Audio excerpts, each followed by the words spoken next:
I call forth the light of the Father, Mother God. Let the power of the Holy One of God intensify in this hour.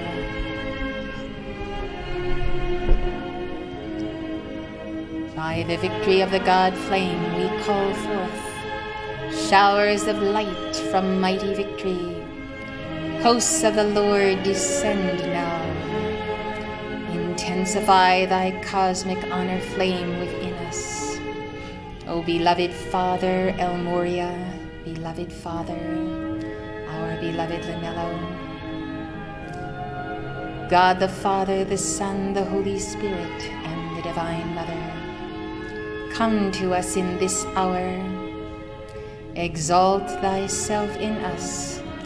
Debase all that is less and lesser within us.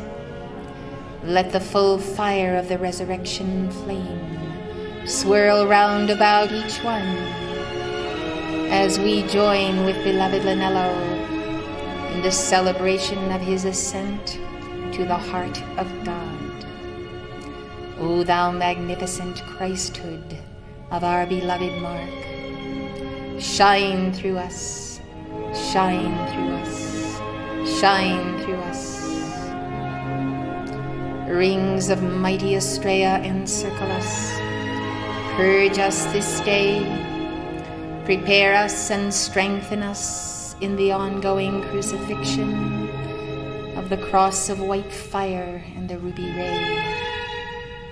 Lord Jesus Christ, seal in our hearts the mighty image of our leader, beloved Lanello. Seal it in our hearts that we might know his magnificent face each and every day. From the rising at dawn to the setting of the sun, let us know that face of purity and of love, of our beloved Father, of our beloved Mother. Place your electronic presence round about us now, beloved Lanello. We are your children, your brothers and your sisters. We are your mother. We are your heart. Let the glow of thy presence intensify in us in this hour. We claim thy mantle. We would wear it boldly in honor and in purity. Purge us again and again.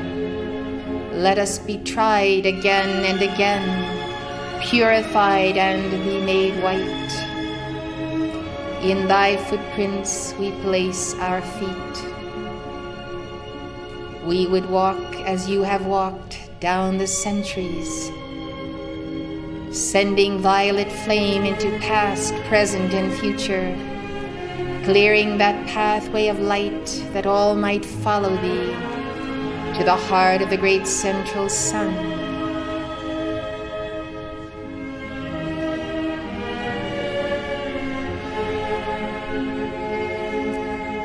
Beloved Helios, beloved Vesta, beloved Alpha and Omega, long is the way of darkness and despair. Quicken now the evolutions of this earth, and especially all who have come to this altar in recognition of the mighty flame of the resurrection, the Maxine light that blazes here. Let us not weary in well-doing, and let us not tarry in the doldrums of the astral plane and the psychic experiences, still not knowing the real from the unreal. Our Father, Mother God, bless us with the closeness and the pressing into our hearts of the love of Lanello and his wisdom. Let us take the shortcut that you have outlined to us. Let us take that shortcut and not step off the path into byways of self-indulgence. Beloved Alpha and Omega, Keep all who are the very ones, the children of Jesus Christ, and all ascended hosts. Keep them in thy care, and in the name of the 7 archangels, seal them in the magnanimous heart of Lanello. Amen.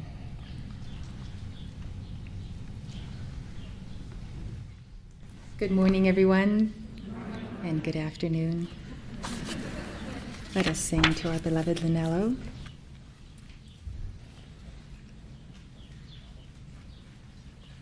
Let us sing number 519.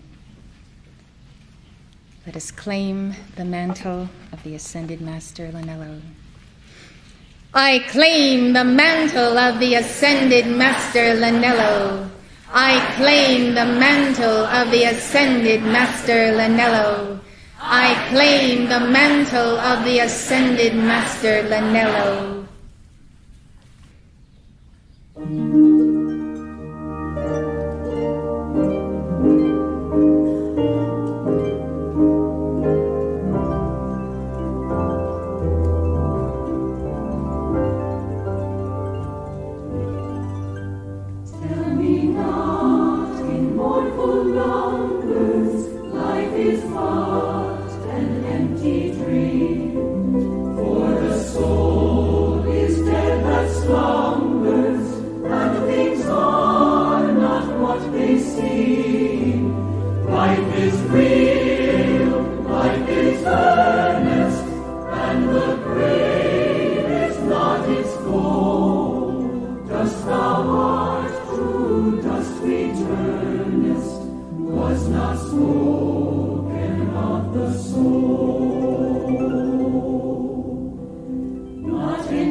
To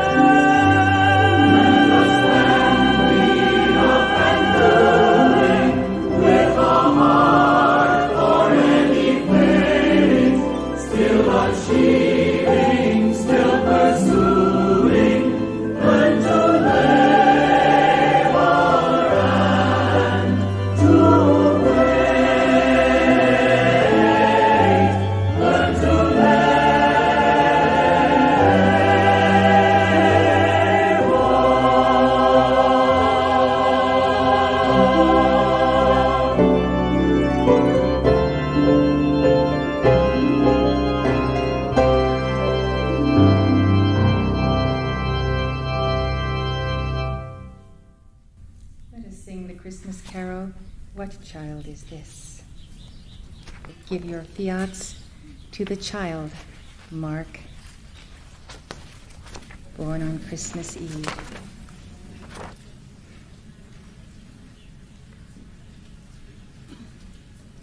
Mark Prophet is a role model for our own joyous inner child. He never left that joy of his own childlike nature.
Thank you. Please be seated.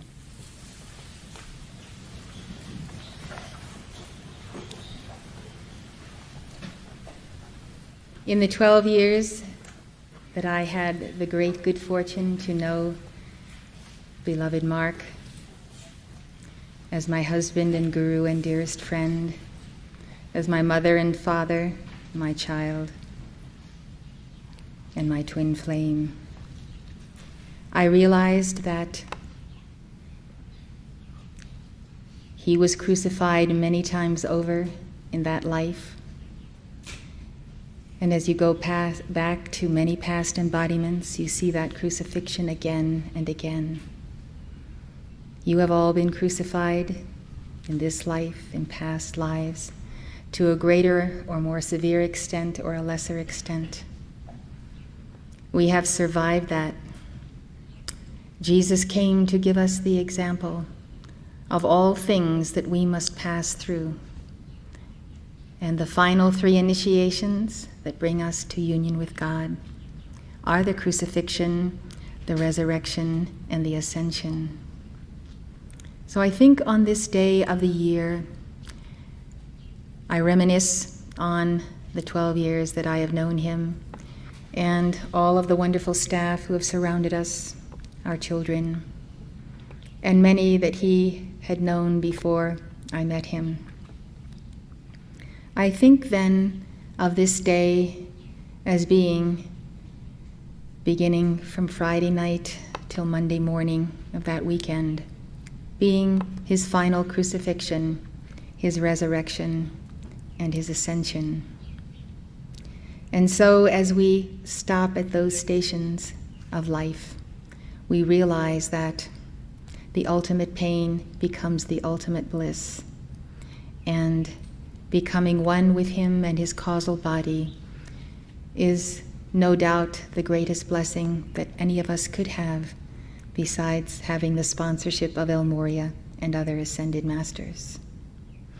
It is the very closeness of Lanello that makes the ascension and the ascension process and our hope of becoming ascended masters a reality.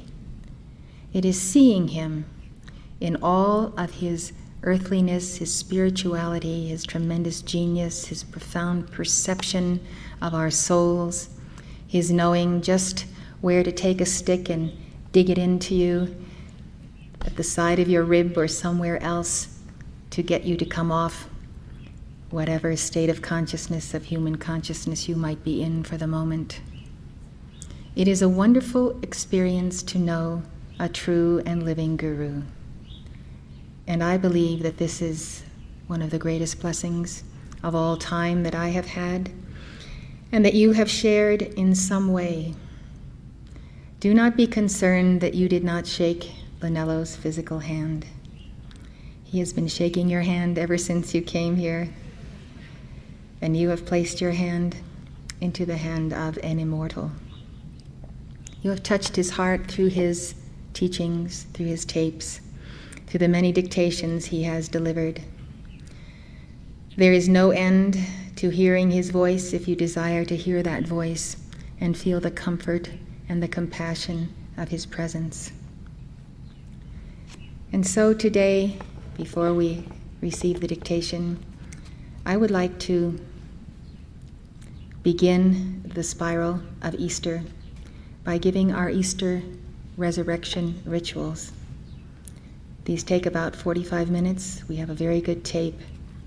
And what I want us to do in the process of spiraling upward with his mantle as he draws us up unto himself in this today's experience is the resurrection flame pouring through us. The sensation that because he has risen, we can rise with him. You know how many times he held up a handkerchief and pointed that the person at the top of the handkerchief was the one that was at the highest level of initiation, and as that one would rise, then all would rise with him.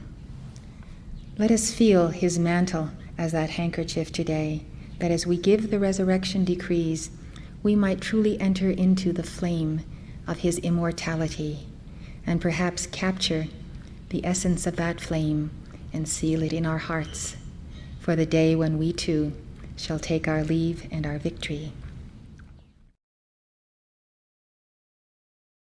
This time we will have our testimonies to our beloved Lanello.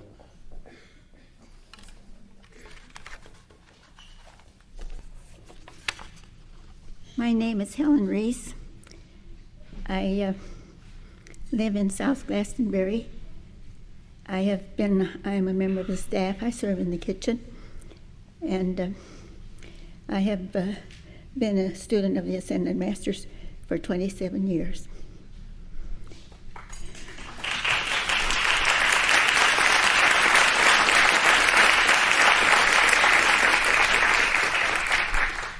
In this embodiment, I have had a very burning desire in my heart to serve Jesus. I have searched for Jesus, and I've been to many organizations trying to find the right place. And one time, a lady spoke to me. She had been a very devout member of the I Am movement, and she was now a member of the Summit Lighthouse. She talked to me about the Summit Lighthouse and the privileges that one would have to have the presence of this teaching. And so one day she said, "Would you like to read one of my I Am books?" And I said, "Oh yes, I'd like that very much." So I had only read a few pages in the book when I knew immediately this is what I've been searching for. And my dear friend Edith Emmert was with me, and so I said, "Oh, Edith, this is what I've been searching for all my life. Now we must go to the Summit Lighthouse. We must go to a conference there." So we attended our first conference at La Tourelle in October 1968. At that time, the church had purchased their property in Santa Barbara, and it was to be a focus of light between Los Angeles and San Francisco in order to hold back earthquakes and any kind of calamity that might appear in that area.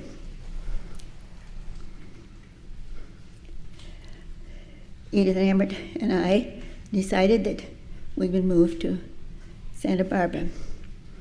And this focus was being prepared at the time, and it was called the Mother House, and it was being prepared for conferences and Summit University classes. About this time, I had given Mark a check, and he put it in his pocket, and for several months it didn't come back. And I was concerned. I thought maybe he has forgotten it or placed it somewhere that he didn't remember it. So I was thinking, how can I get word to Lanello or to Mark that I would like to have him cash this check? And my Holy Christ self spoke to me and said, "You speak to Mark's Holy Christ self and tell him that there is a check in his pocket, in the pocket of his coat, and he must get that check and cash it as soon as possible." Well, in about a week's time after that, the check came back. And so I had my prayer was heard. Mother, I was going to give a eulogy to Lanello, but Mother gave the perfect eulogy, and I would just add a couple of comments. I had one personal experience with Mark, and I had a number of experiences in groups where he talked to us at intermission time or at meal time, and he was always so gracious and loving to all of us. He never put himself a notch or two ahead of us to make us feel that he was superior. He had such great humility, and after he had ascended, I fully realized that I had not really appreciated what he really was. I was feeling a little bit distressed about that. And then, sometime along the way, Mother gave a lecture in which she said that we may choose an ascended master for our father and an ascended lady master for our mother. So I chose Jesus for my father and Mother Mary for my mother. Then, a few weeks later, she said, "You may choose a second father if you wish, and a second mother." So my second father is Lanello, and my second mother is the Goddess of Liberty. And Lanello has been very close to me, and Jesus They have helped me in all of my problems and adventures and things that I needed. My dear beloved Edith at this time had been united with her Holy Christ self. She communed with several of the Ascended Masters, and one of them was Lanello. So the summer after Mark's ascension, the Summit Lighthouse, the summer conference was going to be at the land of Lanello. It was about 30 miles in the country from Santa Barbara, from Colorado Springs. So we wanted to go to this conference, and Edith sent a message to Lanello, should we go in our car or fly?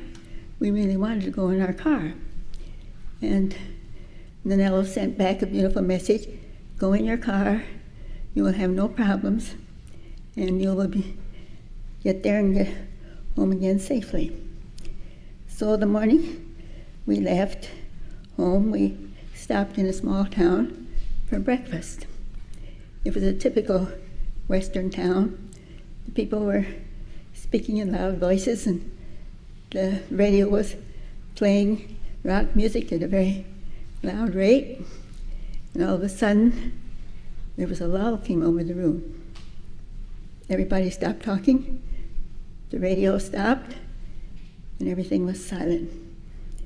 And then, over the radio, came green sleeves.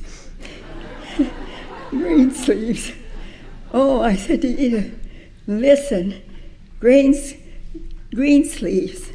That is Lanello telling us we don't need to fear anything. He will be with us all the way to the conference and home again. When we arrived home, we knew that we needed to have another car. So we went to the Ford Motor Company in Santa Barbara, and we would like to have a yellow Ford. Well, they didn't have a yellow Ford.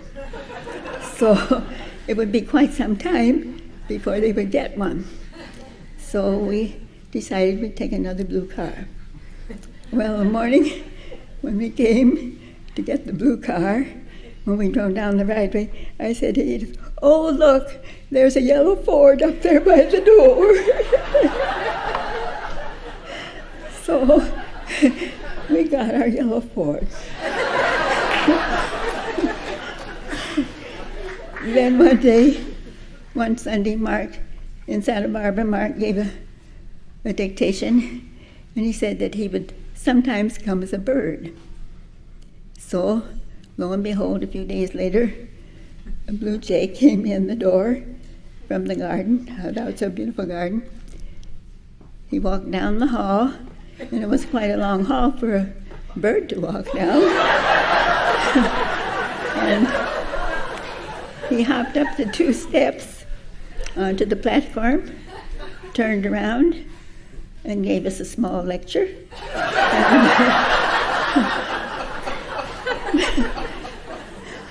I didn't know this was going to make you laugh. But anyway, he gave us a small lecture and walked out. And he came to visit us several times during that summer. At this time, Edith was having problems.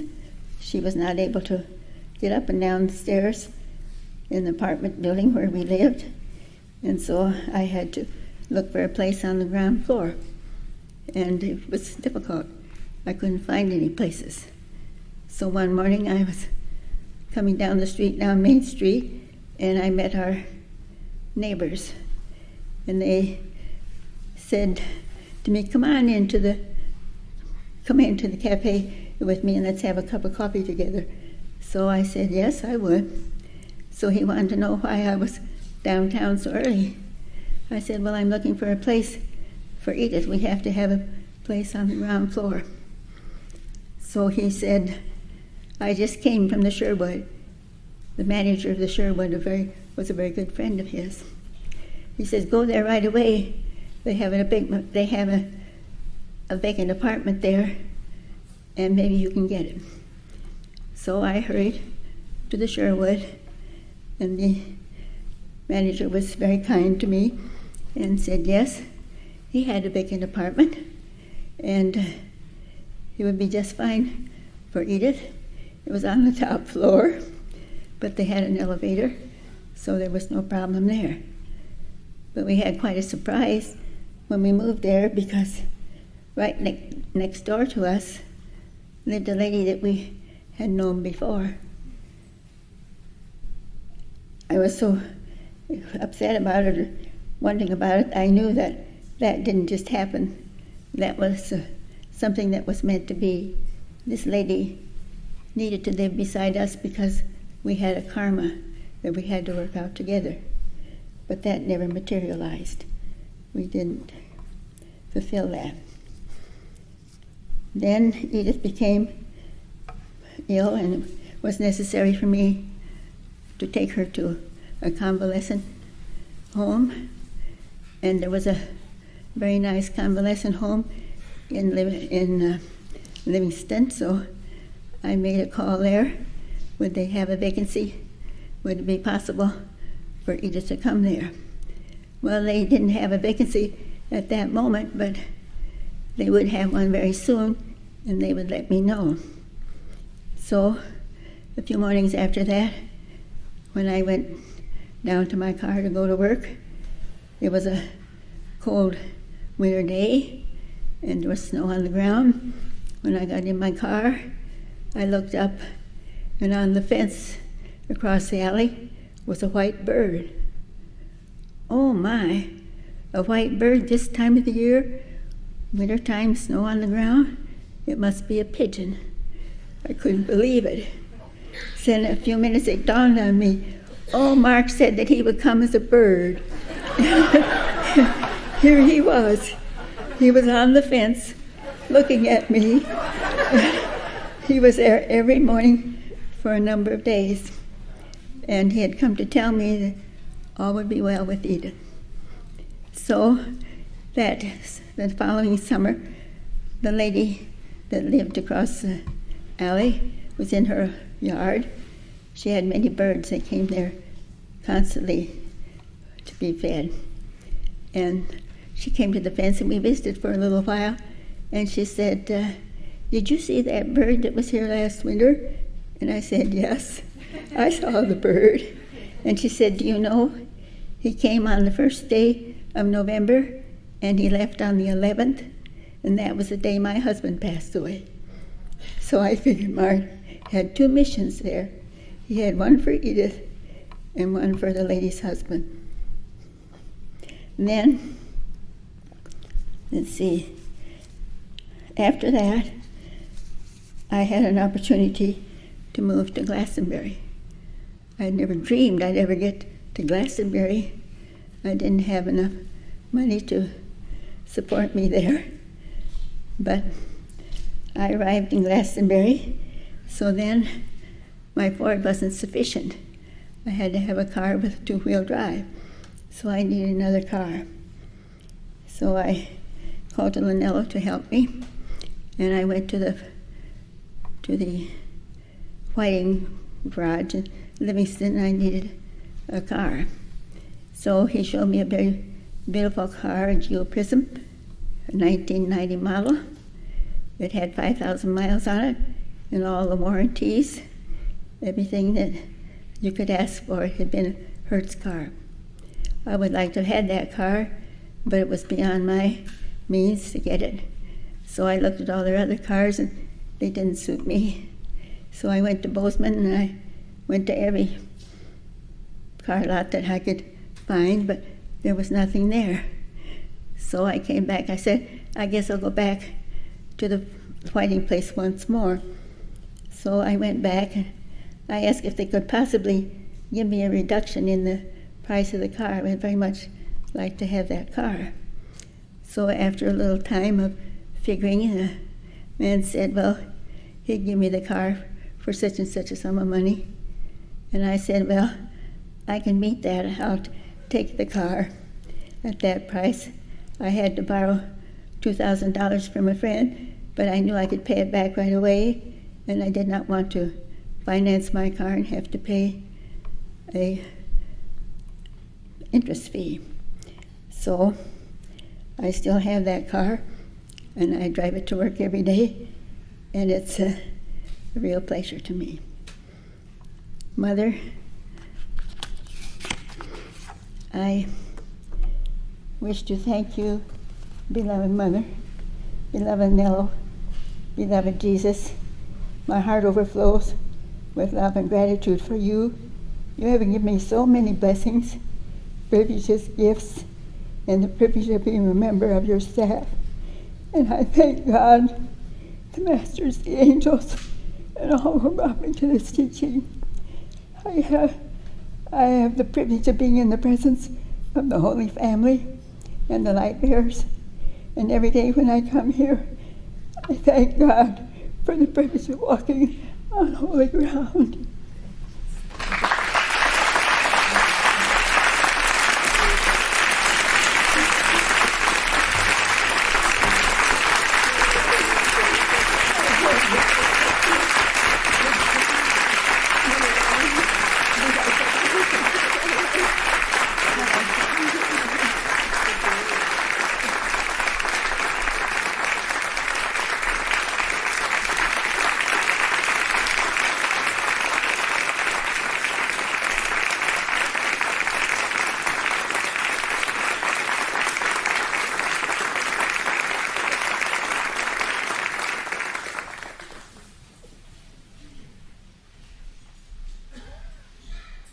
Good evening, Mother and Reverend Booth. Good evening, everybody. My name is Maddie Ann Vigil, and I'm a member of staff here. I've been here approximately 5 months, and I work in the editorial word processing department. And I've been a student of the Ascended Masters for approximately 7 years now. And I really didn't think that I was going to be able to be here and give my story, because when it was spoken of that 1995 has rained on all of us, I have really been drenched. So I am just really gratified to stand here and give my testimony of my acquaintance with Lanello. It is with such fullness of joy and love of my heart that I could honor Lanello and give this testimony to his magnanimous heart, to our beloved ever-present Guru. No, I didn't actually meet Lanello as Mark in this embodiment, but I do know Lanello.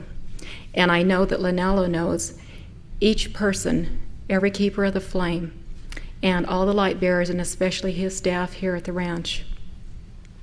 To give you a little bit of continuity to my story, I'd like to begin just a little bit at the beginning. And as I said, I didn't think I was going to be able to give this story, so originally I had written it up as an I am the witness, and I was going to give it to Mother, so it's a little bit lengthy. But this continuity will show you how that love tie, how the threads of contact were woven between Lanello and myself and the Masters. And I think it's very important to realize this love tie, this day-to-day, heart-to-heart contact that we can have with them. My real spiritual path began on the momentous day of May 15th, 1988, when I first attended a conference of the Ascended Masters at a Whole Life Expo in Pasadena, California. And I have never been the same since. It was such a significant turning point in my life. So, in May 1988, I'd never heard a dictation, but I was pretty curious. I'd never heard or known what a decree was, but I did experience them that night. And at the end of the evening, as the grand plan would have it, I had the privilege of meeting Mother. And I knew that I just had to speak to her. My soul was crying out for nourishment. And what I was seeking was that oneness that I had known in deep meditation. And this is what I came in my heart to ask Mother about. Although I didn't know it at the time, I just didn't know what words were going to come. So Mother's directives were very, very clear and forthright. She said, take your 2 weeks vacation and go to the July summer conference. And I thought to myself, how does she know I have 2 weeks vacation? So I told Mother, I said, the summer conference sounds like a camping experience, and I've never done anything like this before. I don't even have any camping equipment.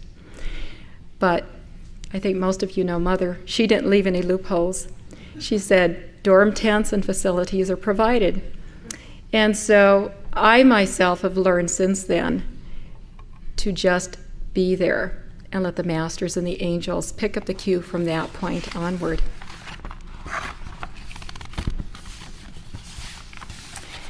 So I found myself at the summer conference, the July conference, and the first night there, I had to stay down at Eastgate because I had arrived too late. And everybody seemed to be very experienced campers except myself, even the children. They knew what they were doing. I didn't. So everything was so undoubtedly new to me. The tall grass, the tents, outdoor toilets. We all know that. Flashlight at nighttime. It was all so new. So that night I found myself finally settled into my sleeping bag. And just as I was about to settle down, I heard something move through the tall grass. And it moved down the aisle of the sleeping people there, but it didn't exit out the other end. And so I was a little puzzled over this. And the next morning I asked other people in the tent if they had heard anything, and they said no, they hadn't heard a thing. So the next day, when I went up to the Heart, I didn't forget this particular experience. And I rented a cot that was well raised off the ground. I didn't want anything like that to happen again because I thought it was some critter probably moving through the grass. And so after a very, very full day of very profound teachings, there I was again in this tent, settled on the cot in my sleeping bag. And just as I was about to doze off, I heard the tent flap open and somebody walked in. And they brushed right by my sleeping bag and just very briskly brushed that sleeping bag. And I pulled my feet up and I peered over the edge of my sleeping bag and couldn't see a thing because it was pitch black. And so I was just straining, all of my senses were straining to see where this person, whatever was going to, where they were going to settle in. And I couldn't figure out, and nothing ever really happened. It didn't sound like they actually went into a sleeping bag, but I knew that they hadn't exited out the other end of the tent. So anyway, these were just things that I tucked away in the back of my mind, and I was very happy to get back to sunny Southern California. And so several months later, I was already attending study groups and weekly services. And at one evening service, we began doing the decree 10.20. Here and now, I am the victorious one. And just to give you a little background of this next incident, I'd like to simply say that I grew up in a very Catholic family, went to a very proper Catholic school, you know, when white gloves and hats and the whole bit were in. And so we spent many devotional hours on our knees. And so all of us Catholic school children, to survive these types of situations of so many do's, don'ts, and shouldn'ts, we developed quite a sense of humor, and especially one that was triggered in a religious environment. So as we were giving Decree 10.20, I was pretty amused by this. Some of the passages were lifting right up off my tippy toes, and it was so different from my Catholic upbringing. Open those doors and see them run. Open the doors and let them out. And to my amazement, the doors were actually opened up. Don't let them out. So it was pretty difficult for me to contain myself. let out those discarnates and entities and demons. Stand up now and shake them out. Shake them out. And we did. And of course I did with a great deal of levity. So I was really curious about this. Who wrote this decree? And so I turned to the front of the decree, and I realized that it was Lanello who had written this. And so I stopped to think, I wonder if there is any correlation between what has occurred back up in the Montana mountains and what's going on with this decree. And so I just kind of thought about that and left it there for a while too. And I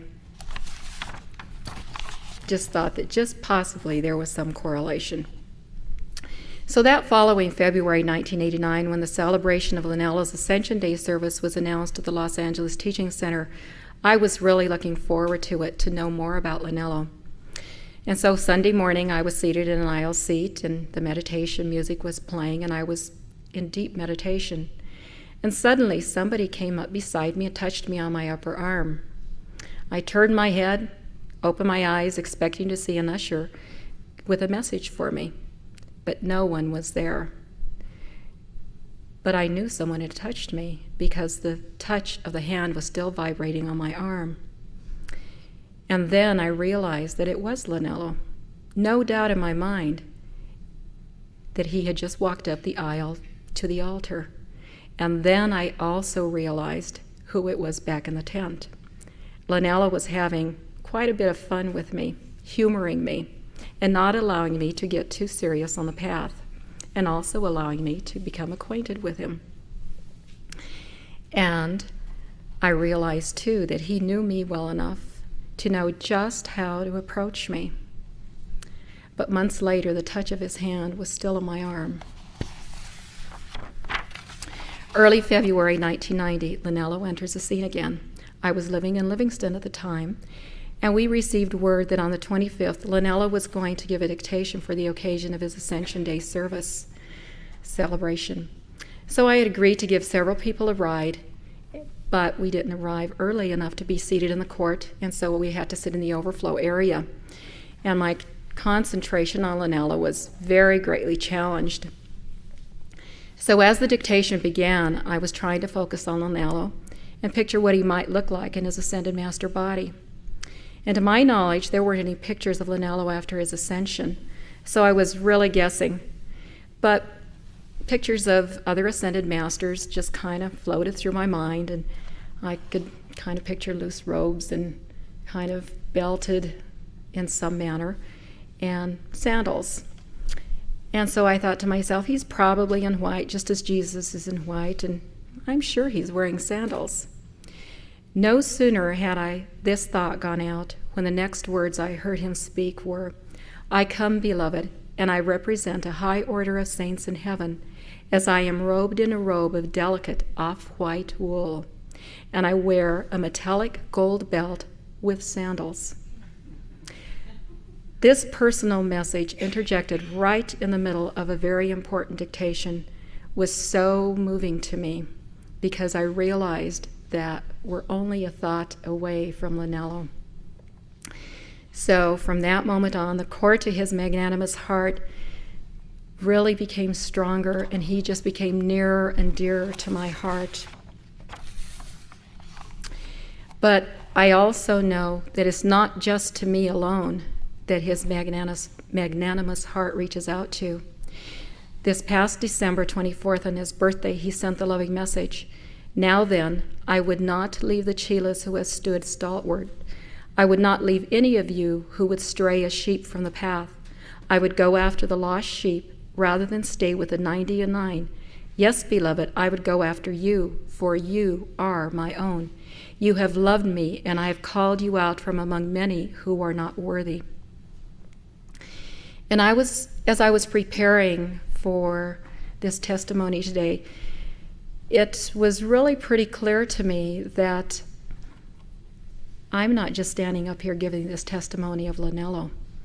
Lanello is really saying, hey, look what I can do for you. These are just tidbits of what really is in store. So I know he does speak very, very personally to each of us and bids us enter his fold, no matter who we are, wherever we are, if we will give him the opportunity, because he really is waiting for us to get to know him. At the 1993 Easter Conference, we were asked to focus on the expansion of the heart chakra by giving St. Germain's heart meditation. And the Masters having done so much for me, I determined to go back to my teaching center and coordinate a Monday night service for this purpose. As part of the focus, I also centered on the bonding of the 5 precious hearts of the Immaculate Heart of Mary, the Sacred Heart of Jesus, the Diamond Heart of Almoria, the Purple Fiery Heart of St. Germain, and the Magnanimous Heart of Lanello.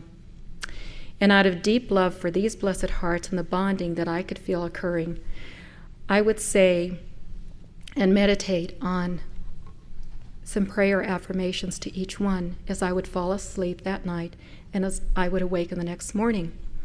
And they were, in the Immaculate Heart of Mary, I trust. Jesus meek and humble of heart, make my heart like unto thine. O presence of the diamond heart, be mine, I am thine. My heart is a center of violet fire. My heart is the purity St. Germain desires. I live, move, and have my being in the magnanimous heart of Lanello. So one night, as I was meditating on these 5 precious hearts, I realized it was very easy to visualize all of the hearts except Lanello's. I just couldn't imagine what a magnanimous heart could possibly look like. And immediately, Lanello answered in a very, very blessed way. As I lay on my bed, I became enfolded in the living, loving presence of Lanello's heart. It reached well beyond the extent of my arms, far above the top of my head, and well below my feet. It completely surrounded and permeated my being. I was enraptured in the oneness of Lanello's presence. My whole being pulsated, one with the loving, rhythmic heartbeat of Lanello. His magnanimous heart was truly a reality, alive in a very, very soft, pure pink. And the words that just kept flowing through me as I was enraptured in his presence were, I and my Father are one. I and my Father are one. I and my Father are one. Because not only was I one with our Father, Mother God, but also one with Lanello as our Father. The word magnanimous pretty closely describes the heart of this beloved, ever-present guru. Magnus means great, and animus means spirit. He who represents the spirit of the Great White Brotherhood. Lanello's magnanimous heart to me is indicative of but one Master's invitation into the total reality of divine love and oneness, which awaits us through the teachings of the Ascended Masters. I feel truly blessed to be part of Mark's and Mother's staff here at the ranch, and to be part of the team who work on Mark Prophet's teachings and lectures. And to me, this is no small coincidence. There's no greater place on earth or any other place I would choose to be than right here in the heart of the Masters and under their mantle. And I know I'm under the direct tutelage of Lanello. Not a day goes by that I don't receive some instruction from him, very specific teachings and answers tailored for my precise situation or issue. Lanello and the Masters know precisely what it takes for the refining process for me and for each one of their chelas. And I'm just so grateful for their profound love. For quite a long time now, I've desired to give testimony of the many blessings that I have reaped since I have come into the teachings. And I think it's very, very fitting that my first testimony is of Lanello, because I think it really does start with him. So I'm just very, very gratified to let my voice, my heart ring throughout the universe of this love and testimony for Lanello. Thank you.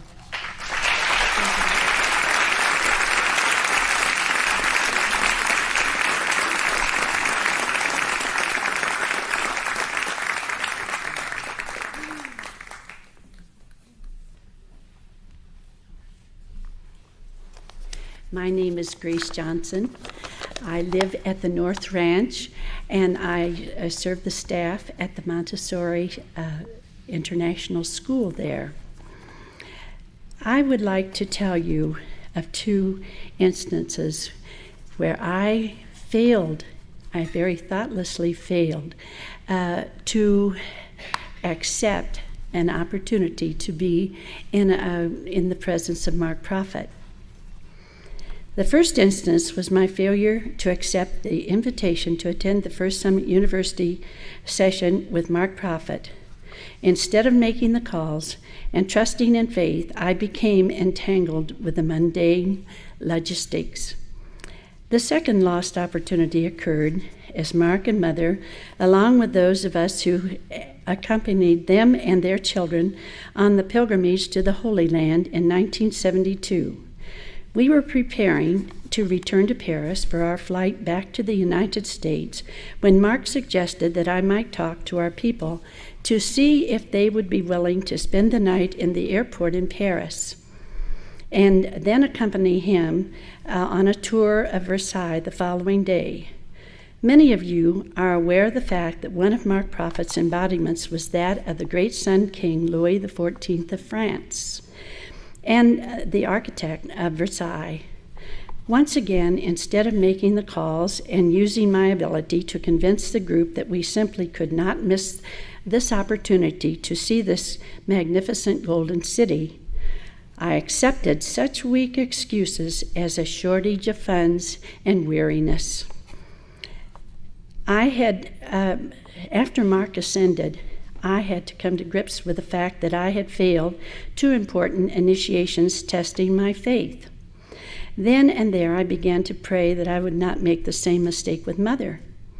Now I am so grateful for the many opportunities that I have not lost in these 27 years as a student of the Ascended Masters and their messengers, for the wonderful experiences I have enjoyed with Mother and Mark, and the great gifts of truth I have received and which I strive to embody.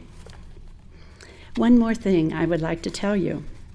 For several days after I received the announcement of Mark's ascension, I was in a state of questioning meditation. I was not yet aware of the relationship between our mission and the Book of Revelation. One morning after I had concluded my prayer and decree rituals, I sat for a time in my prayer room. I had made fervent calls for Mother, the children, their staff, as well as all of us, for a holding power and a healing through this period of transition which we were feeling so deeply. My mind was open and in a state of rest. Suddenly I felt the presence of Lanello. I found my thoughts returning to the Holy Land. I was thinking of so many things I had not understood regarding our journey. As I sat there, I began to see clearly the meaning of our total experience, and much more was to come later on later dates following my morning rituals. I don't know how long I sat there that first morning, but I was never the same person after that day. I saw the vision of our mission, and its victory was stamped upon my soul. I became joyous beyond description, and I knew that I had to write a letter to Mother.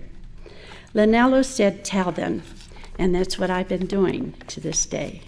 Thank you.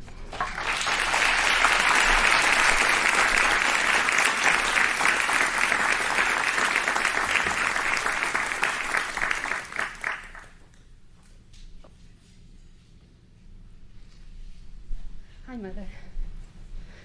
Hi. I had an experience with Lanello myself and didn't realize it until tonight. When I came here about 8 months ago now, I couldn't find a job. I was looking. I was going to all different interviews, getting applications. It was an experience. I couldn't find anything. No matter how I tried, I couldn't get a job. I started to go to the park a lot and do decrees up on the stage in the little theater. And little did I know, but then again I guess I did, that someone was listening to me. And I happened to have done Lanello's decree where he roars. Well, I made the tiniest little roar you ever want to hear. But he heard it all the way across the field. And this was Barry Lamb. And he called me over after I got off the stage and was walking away towards home, and asked me if I'd like to have a job with SBI. And that's how I got the job with SBI.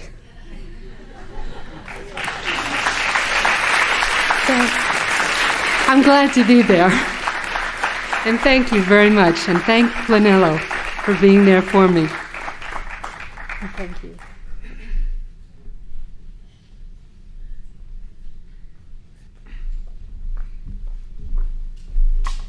Good evening, Mother. Good evening, everyone. My name is William Lynn, and I'm a staff member here at the Royal Teton Ranch. I work at the front gate, and I drive the Big Spur school bus. I first came across the teachings of the Ascended Masters while living in Hawaii in 1971. I had been searching for a spiritual path and a teacher for 2 years. And I was living in a place called God's Free Universe on the Big Island of Hawaii.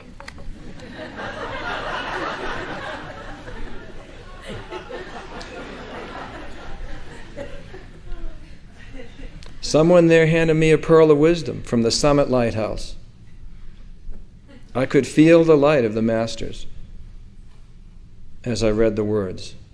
So I wrote to headquarters in Colorado Springs for more information.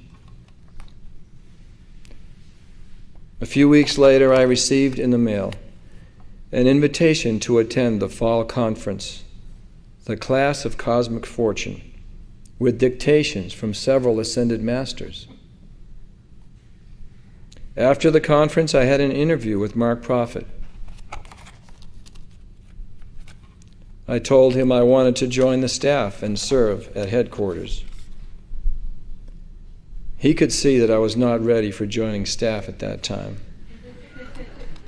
And he instructed me to find a job and a place to live near headquarters and attend services there on Wednesday, Friday, Saturday, and Sundays.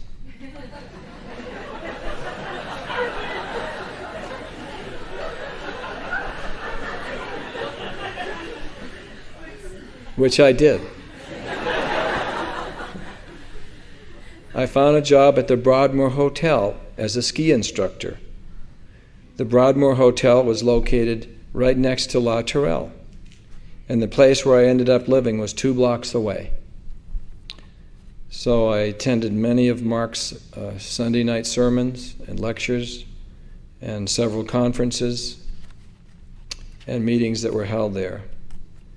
After a probationary period of about 4 months, Mark came by one day and picked me up in his car, and we drove to a place called the Four Winds Organic Center. It was located in downtown Colorado Springs. It was still under construction, and it was due to open on May 1st, St. Germain's Ascension Day. He asked me if I wanted to work there, and I said yes. The Four Winds was a restaurant, a bookstore, a health food juice bar, and in the back there was a bakery where we made organic baked goods, pies, bread, and things like that. And Mark was very proud of the Four Winds, and he knew that the results of pesticides and herbicides in the food were not good for people on the spiritual path. So he was determined to set forth good, wholesome food, organically grown. And he even had a lot of the vegetables and carrots that we used for our carrot juice shipped in from California. We even had organically grown Kona coffee from Hawaii.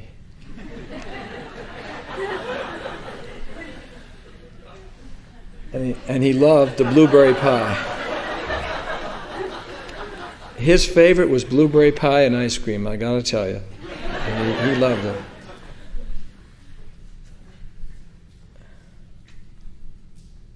He used to like to make feel the customers welcome when they came in. He'd greet them at the door. Sometimes he'd sit with them at the counter at the juice bar and talk to them, ask them about themselves. He used to like to make feel the customers welcome when they came in. He'd greet them at the door. Sometimes he'd sit with them at the counter at the juice bar and talk to them, ask them about themselves, and spend a lot of time with the staff there as well. Some of the stories that he used to tell to the staff and to the customers were very funny. He always knew where a person was at in their state of consciousness and their level of development, and he was able to lead them to the next step on the path through his conversation. He loved people and was always interested in what they had to say. The Four Winds became a very popular place for people to gather in Colorado Springs and definitely reflected the magnanimous heart of Mark Prophet.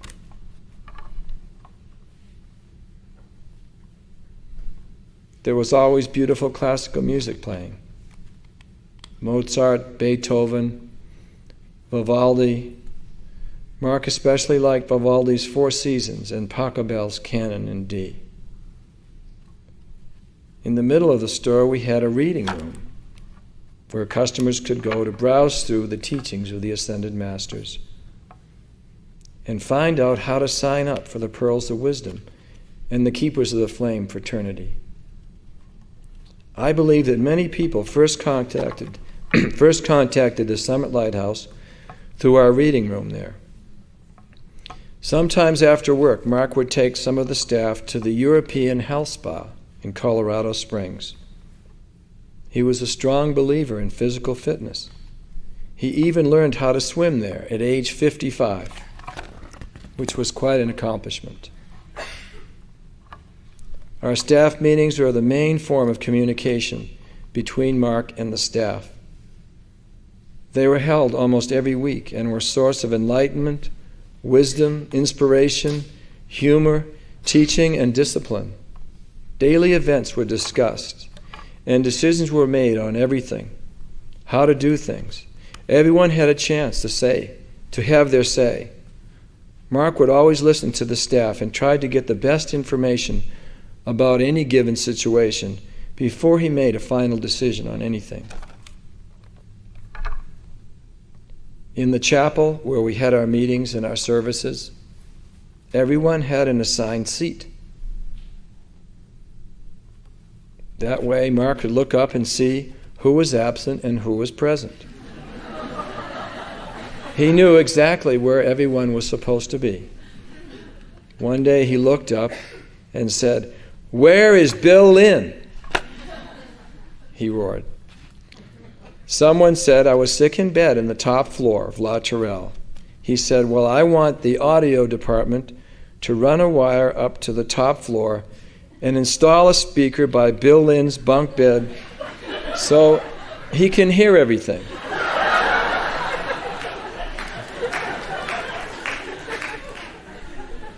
And I did.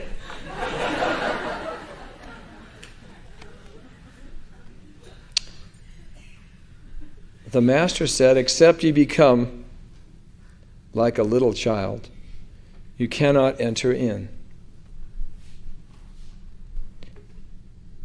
Mark had that childlike state of consciousness which you observe in children, which is why he was so much fun to be around. Spontaneous and very funny. He could always find something funny in just about anything that happened. For example, we had a rule there where staff were not allowed to hitchhike.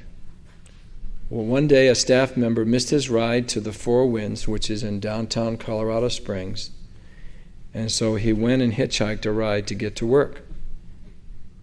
Just as he was getting out of the car, the driver turned around and punched him in the nose.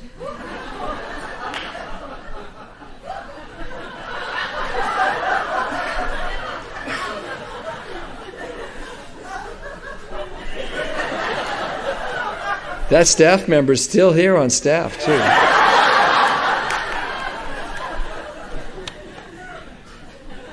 Now, the teaching that Mark gave us was that this was instant karma for being disobedient to the rules of the messenger. And this was one of the ways that he could teach us in day-to-day, everyday events.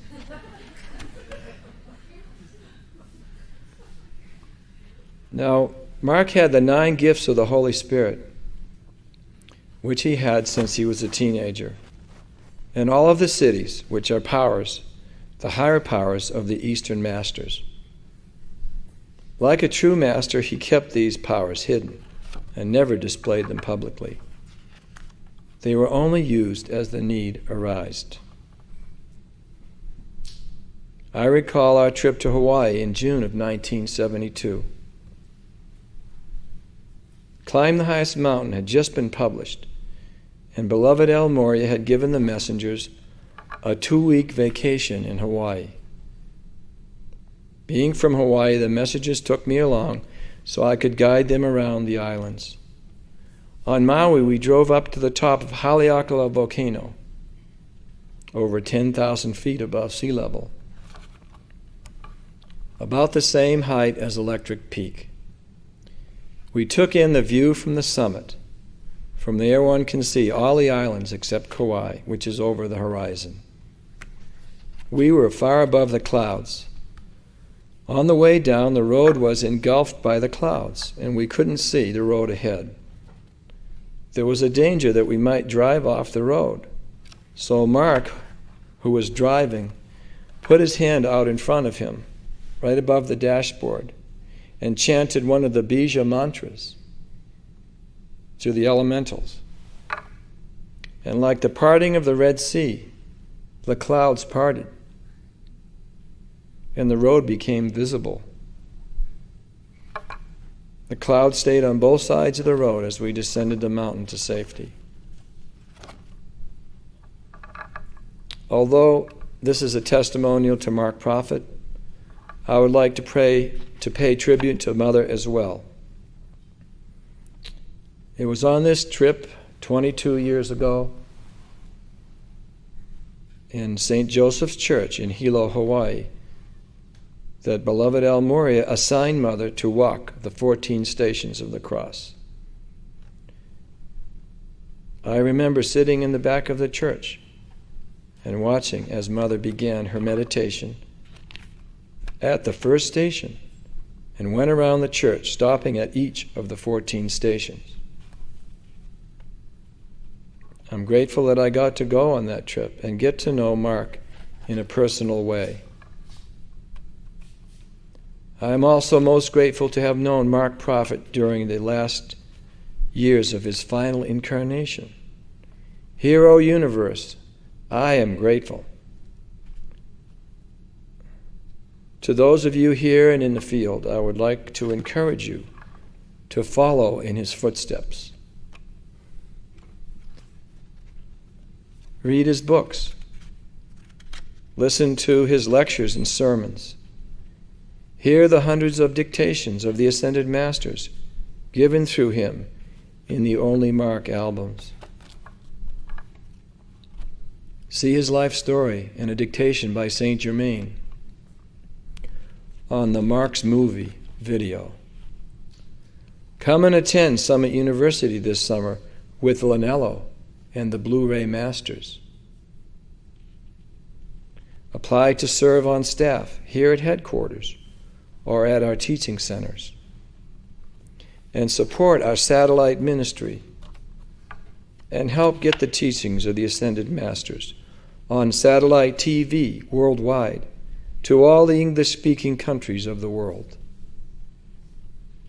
The night before his passing on, Mark told Mother that she should find a place in Montana where the community should be established and where headquarters could be relocated. And here we all are at Maitri's Mystery School, the Royal Teton Ranch, Glastonbury, and the local community. Praise the Lord, and thank you, Lanello.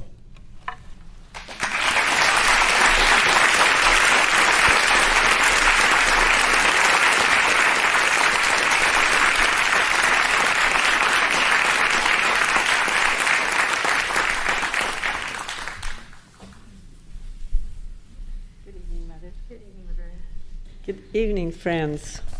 You are all my friends, just as Mark was all of our friends. My name is Laverne Wilson. I was born in Snowflake, Arizona, for Mr. Flake and Mr. Snow, who had founded the town.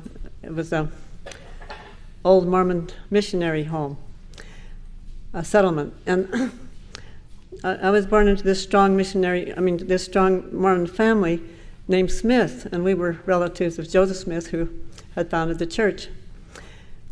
And you know, it's quite something to be able to escape from that sort of thing, because your life is totally grounded in that tradition.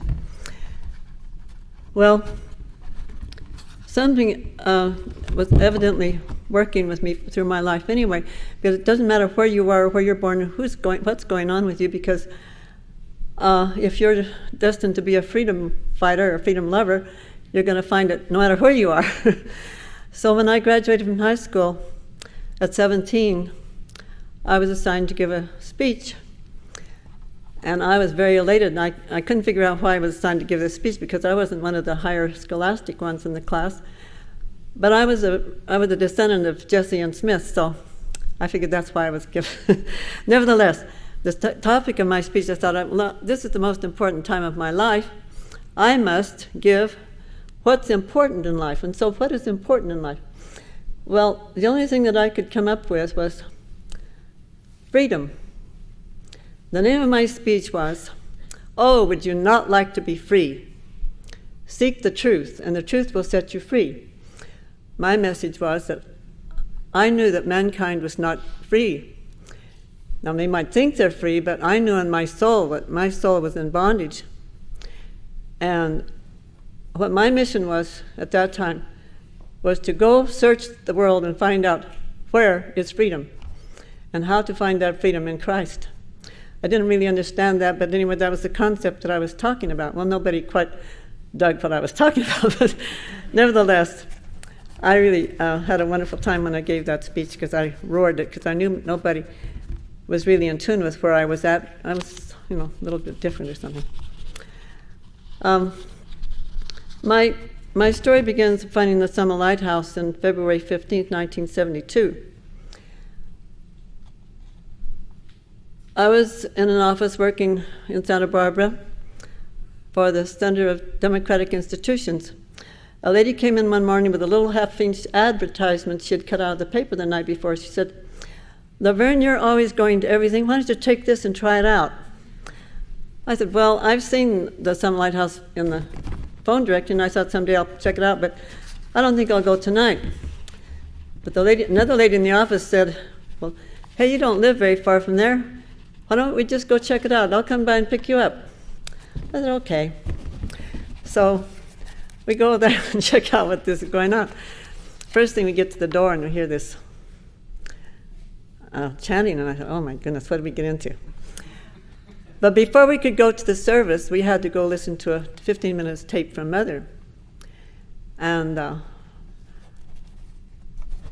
as she said, I was always going to everything. From the time I had left the Mormon Church in 1950, I had studied moral rearmament, self-realization, Scientology, unity, Christian Science, religious science, divine science, science of mind. I had joined the Prosperos, the Unitarian, and the Rosicrucian and Theosophical Society and everything I could get my hands on. But so I really thought that I knew everything.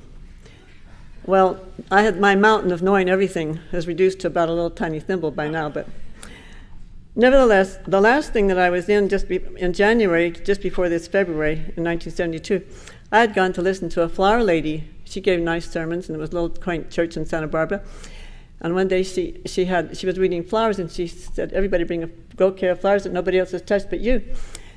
When she read my flowers, she said, "Something's going to happen in your life. It's going to change your entire life. And it's going to be a most amazing thing that's ever happened to you." Well, I couldn't figure out, what could it possibly be, because my life had been very drudgerous. Anyway, so this night, February 15th, listening to this 15-minute tape from Mother, I wasn't too surprised at most everything that was said except one thing. One statement grabbed my soul, and I have never been the same since. And that statement was, "The goal of life is the ascension." Well, in all of my studies and religious training, I had never thought about the ascension. And I realized Jesus said to follow me, and that was part of the thing.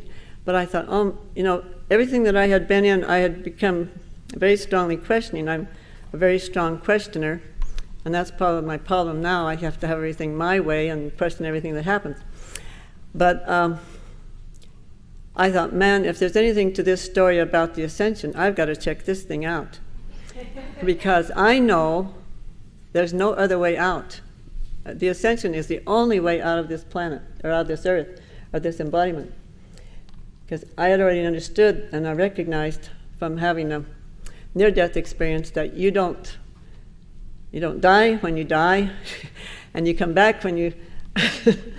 And anyway, so I knew there was no way out except the ascension. That would be the only possibility. So, man, I'm going to find out for sure if this thing is really real or not.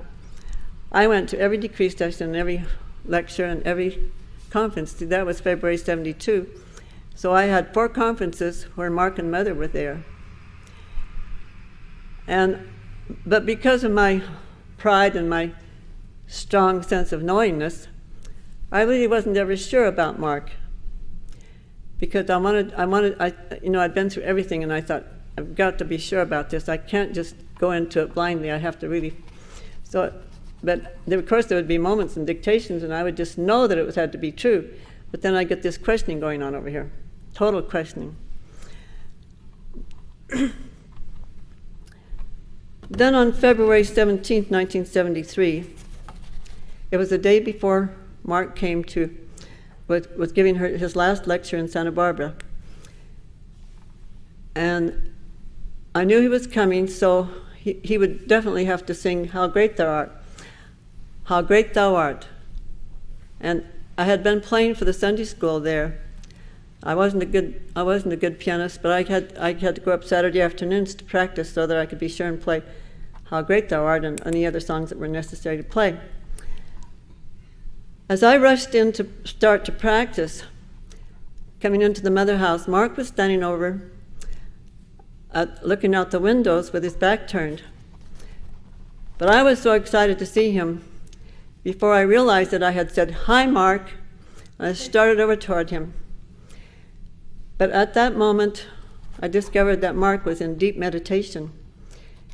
And when he slowly, slowly turned around to greet me, I had wished I had never interrupted what was going on, because I could see from his expression that he was in deep meditation. And I wouldn't have known.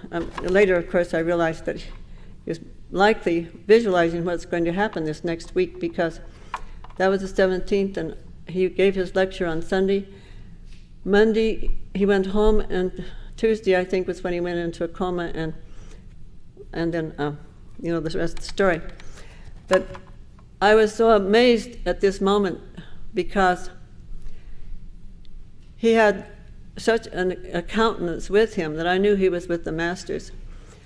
And he had his hands back behind him like this, and very, very, very slowly he brought his hand forward, and I knew he didn't really want to shake hands, but here I am standing there. So he took my hand, and a very chilling electric shock went through me. Now that I thought about it later, I thought perhaps he must have been in the ascension coils even at that time, because I was stunned. I couldn't understand it at that time. Then on February 26, 1973, the most exciting moment of my life occurred. I had been in the decree sessions all that week. We were doing 24-hour vigils for Mark. Monday morning, the leader came out and announced, Mark Prophet has made his ascension. When I realized that this statement had really resounded in me, I have never been so thrilled and so happy in my whole life. Because for one time in my whole life in this embodiment, I knew that something was really real. And these teachings were real, and that Mark had ascended.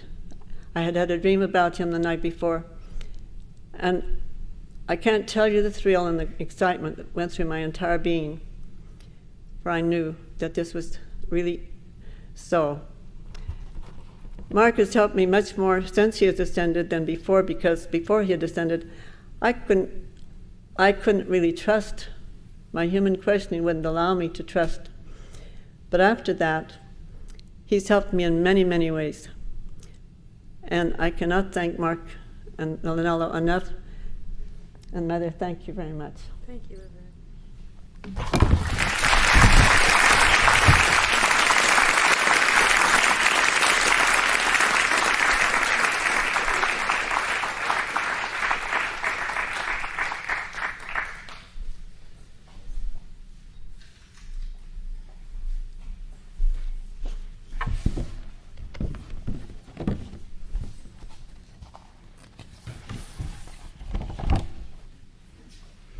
My name is Rose Gadigian. I'm on staff at the Royal Teton Ranch, and I work in mail processing. I've been studying the teachings of the Ascended Masters for about 17 years. Beloved Mother, friends of Lanello, good evening. I don't exactly know when my friendship with Lanello began, but I always know that he's been with me whenever I needed him. As a child, I cherished the song Greensleeves, and I used to sing it a lot. When my mother passed on, and I was at the funeral home with my family, Greensleeves came through the speakers, and it's just what I needed, and my family did too. There was a time when I was a single mother, and I was feeling all alone, and I was feeling friendless, and I called to Lanello, please send me a friend. And he sent me a friend, and he sent one for my son also. He was there when I needed him. But my friendship with Lanello really began when he put me in sales. He was my trainer. He always has been my trainer, and he's still training me. So I'd like to tell you 3 short stories, sales stories. The first one occurred just recently. In addition to working on staff, occasionally I sell nature art. And I go business to business, and you call them cold calling, to sell this art. And it's strictly commission sales. And I remember Lanello saying one time, if you're going to do sales, do commission sales. So I was in Great Falls for 2 days. First day, 1 sale. Second day, 11 o'clock, nothing. And I'm walking up to this office building. It's a place I've gone to before. I was going to go see a customer on the 6th floor. I'm carrying my art in, and I'm going to the elevator. And before I enter the building, I say, Lanello, I really need your sense of humor. I really need your sense of humor. So I got to the elevator, and a gentleman was coming, and we met. And I had talked to this gentleman about 6 months ago, and he didn't buy anything. And he's a fast-talking businessman who comes on the offensive, doesn't give you the opportunity to give the sales presentation. So we both got in the elevator, and he looked at my art, and I was thinking, well, should I say anything to this guy? And no, I'm not going to say anything to him. And he said, I just spent my wad on art last week. And I looked at him and I said, with your good looks, you don't need money.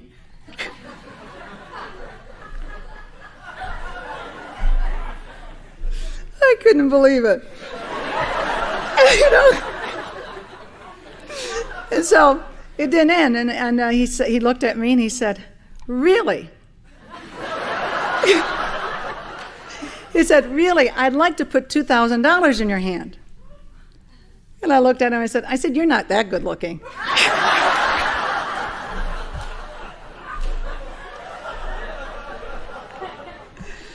So Lanello was there when I needed him. Had 4 sales in the next 45 minutes. The next story is I had the honor to be a Summit University sales rep. It was a great opportunity. This was in the late 80s. And I was in Kansas City, and there was a bookstore that hadn't purchased books from us for quite a while. So I thought, well, I'll be able to go do some fact-finding on this. So I walked in the bookstore, and I'm talking with the buyer. He's hemming and hawing. He's a little resistant. The phone rang, and he was called away. So I said, Lanello, help me sell this guy. Just help me to sell this guy. We got to get our books in here. So I turn around, and there's a gentleman looking at some books. And I go up, and I stand next to him. I said, he was a customer. I said, may I help you? He was looking at Zen teachings, and he said, well, I'm looking for this book by a Zen master. I said, don't move. I've got the perfect book for you. It's not on the bookshelf. It's in my car. So I left the store, went to my car, and got Sheila in the Path by El Morya. And I put it in his hand. I said, this is the Zen master of all masters, of Zen masters, El Morya, Sheila in the Path.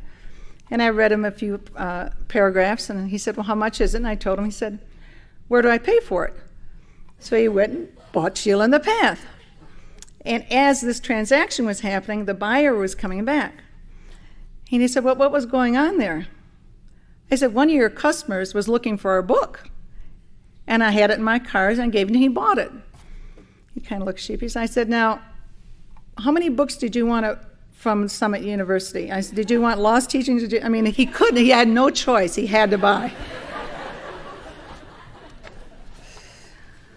I tell you, dearly, Lanello, he put me in sales.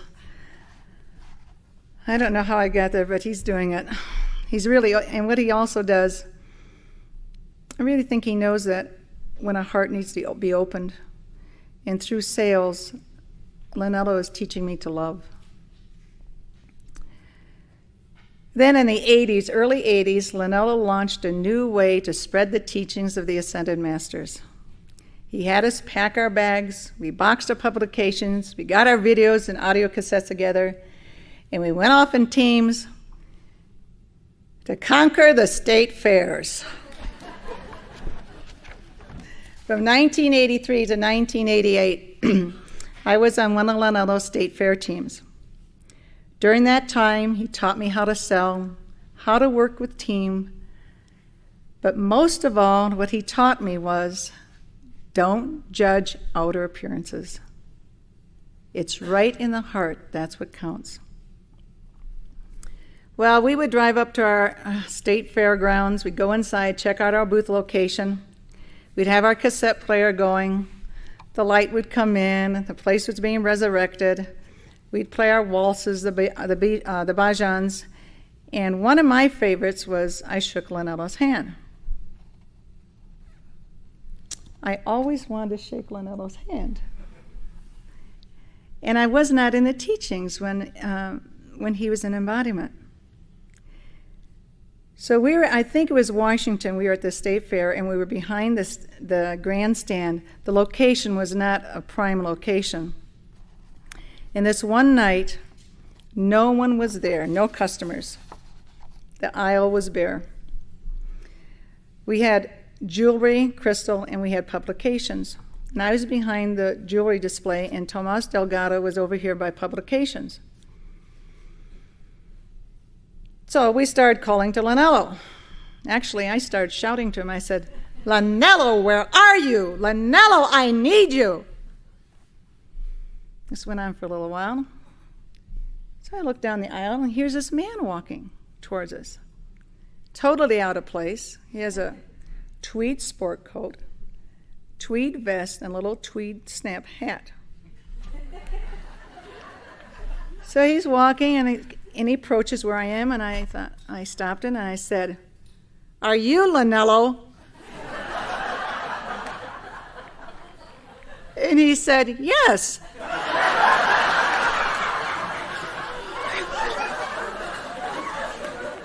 So I said, "Let me shake your hand."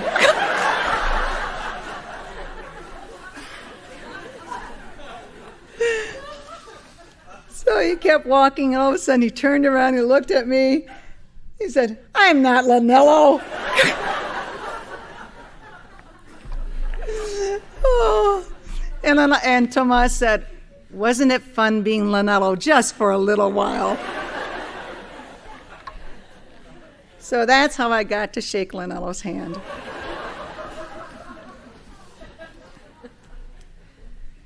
Lanello to me is community. Community is friendship, our love together, our supporting one another, and working together towards a common goal. In Lost Teachings of Jesus, Volume 2, Lanello tells us why we come together and what is expected of us. And this is Lanello's counsel to us. We have these get-togethers so we can discuss the Christian mysteries until every eye shall see him, because the mysteries are unveiled to each one by Christ himself, through the Holy Spirit, the true intercessor in our midst. Yes, I expect this organization to supplant the false doctrines of the church completely. I expect this organization to sweep every lukewarm, half-baked church there is in the whole world out of existence. Ultimately, I mean every word I say.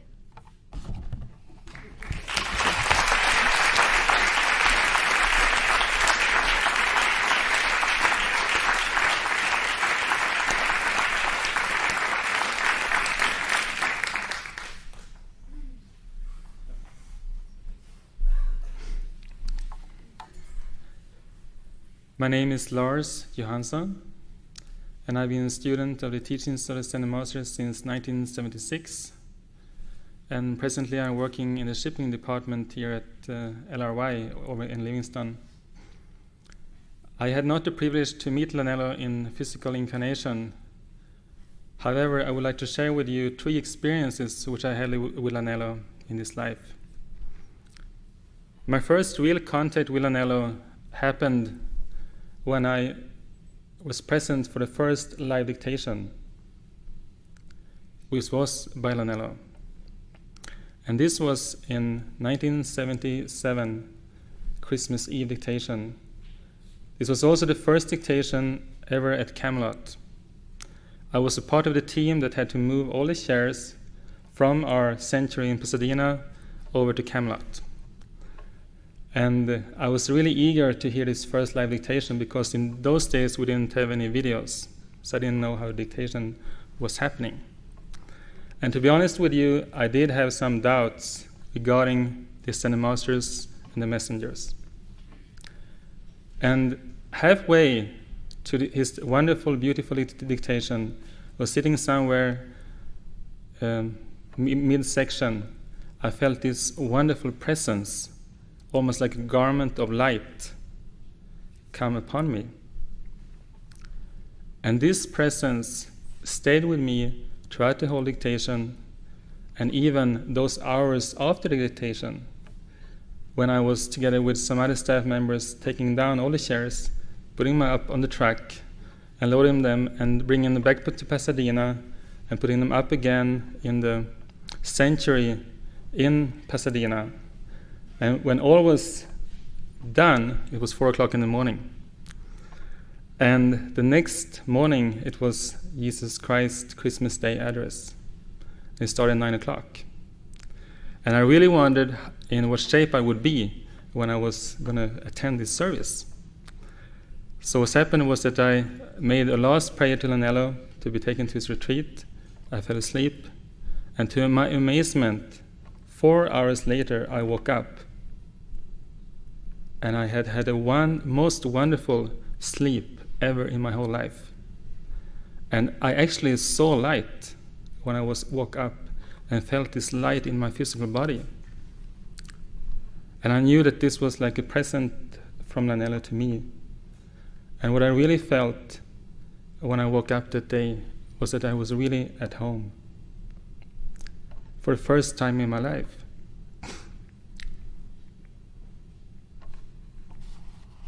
And all my doubts regarding the Ascended Masters was gone that time. And the next experience happened with me a little more than 1 year later. On my birthday, actually. I was back in Sweden. I attended my Mary's quarter of Summit University and was back in Sweden. And we had some problems with some SU students that had attended Summit University in 1977, who when they came back to Sweden had been pulled in by a keeper of the flame who had not attended Summit University, but he had a very strong magnetic personality. And all these Summit University students started to follow him.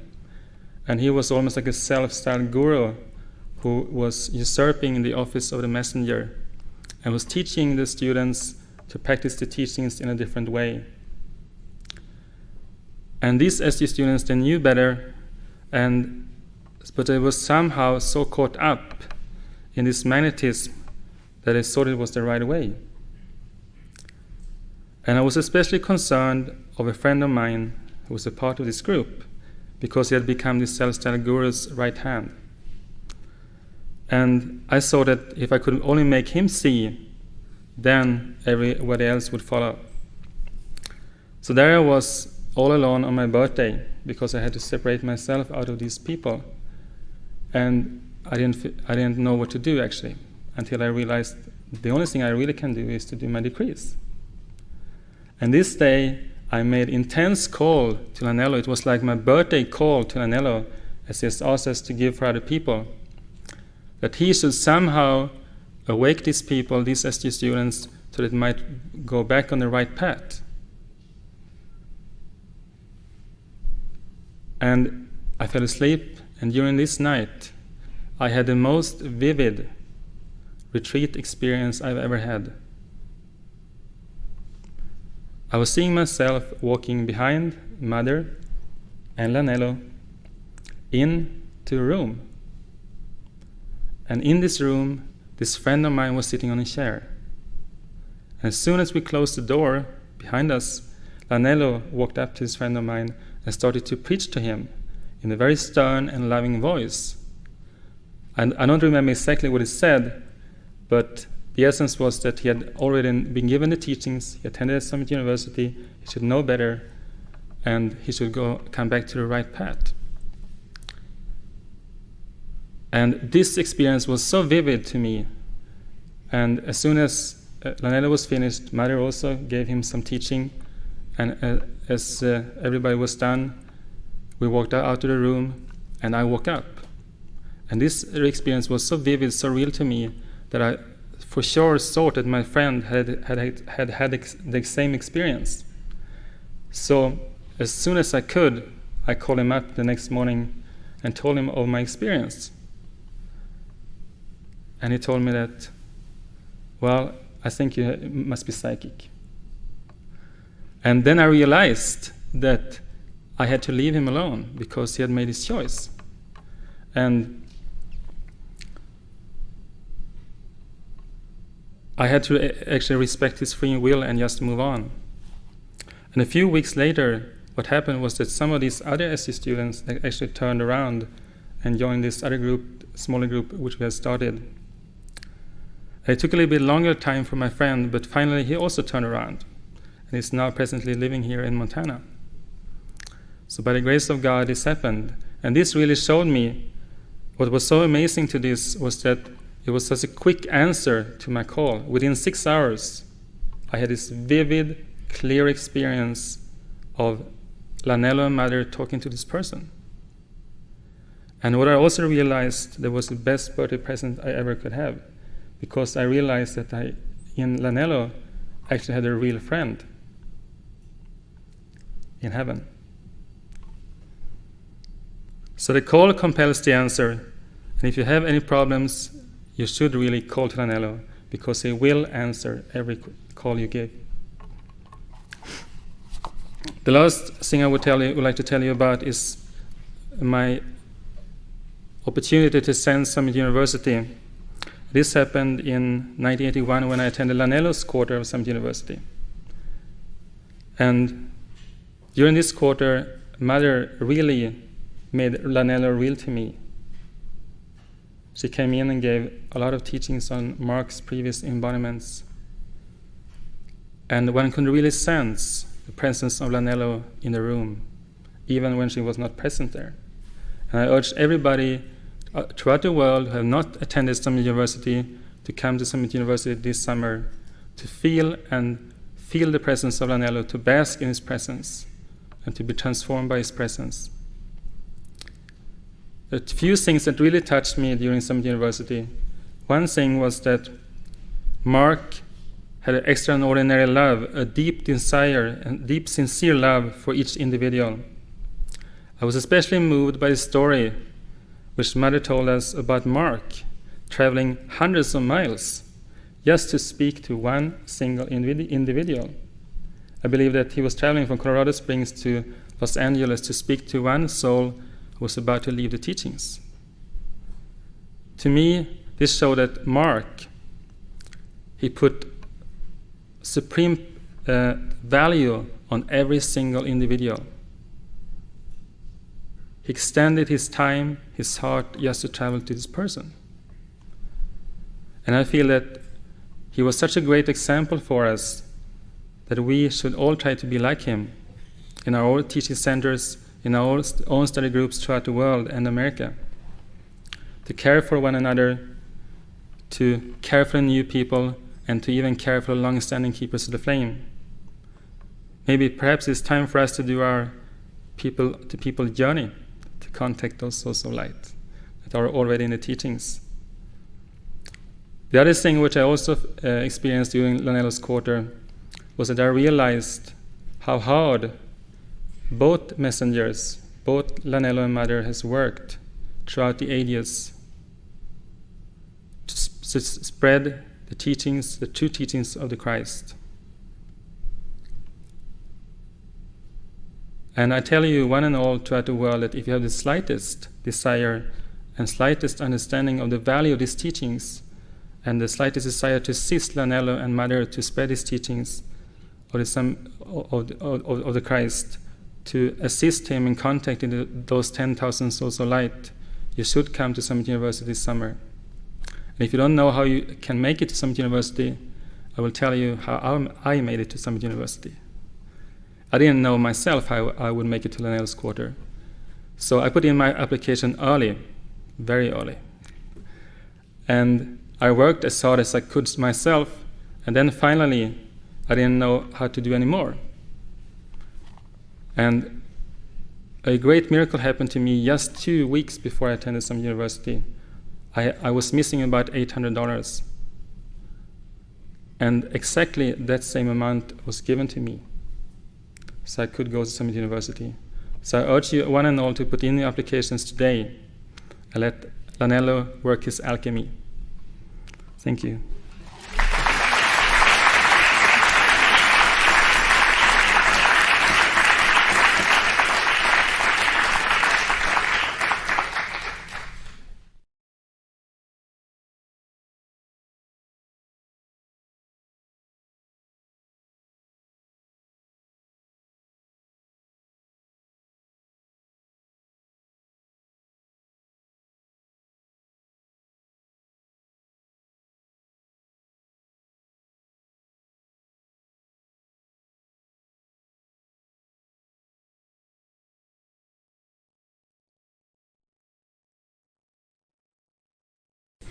It was not a psychic fair, but it was an event where they had tables all around a large room with different spiritual organizations having their materials on these tables. And also some of the people were lecturing in smaller rooms in the building. And I picked up a poster on the conference, the summer conference at Mount Shasta in 1975, and saw this beautiful picture of Mount Shasta and a picture of Mother. And at that time I had been through, I guess, what some people call the alphabet soup of spiritual organizations, the RRF, the SFF, the ARE, and all those. And but when I saw this poster, I knew I had to be at this conference. So I went there, and I went in the bookstore before I heard the first lecture and bought about $100 worth of books and tapes before I even heard the first lecture. Felt I was at home right away. And when I went in to listen to Mother speak, I was observing her with the eye of someone who was trained in psychology. And so I was observing her with that in mind. And my strong feeling was, this is the most balanced person I have ever seen.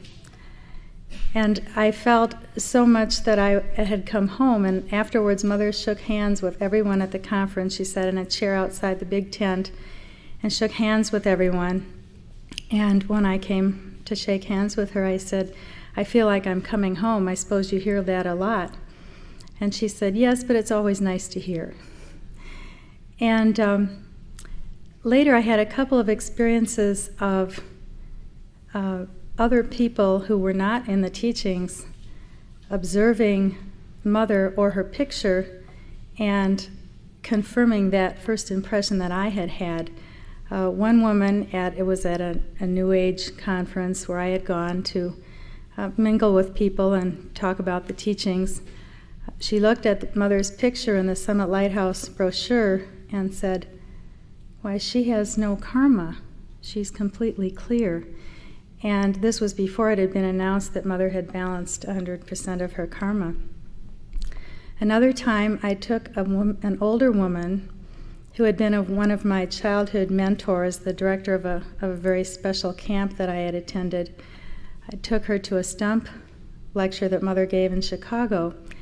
And this woman was quite a bit older than I, in the next generation older, and had been on the spiritual path in her own way for many years. And she told me afterwards, she said, you know, I've been blessed to be in the presence of many wonderful spiritual teachers in my life.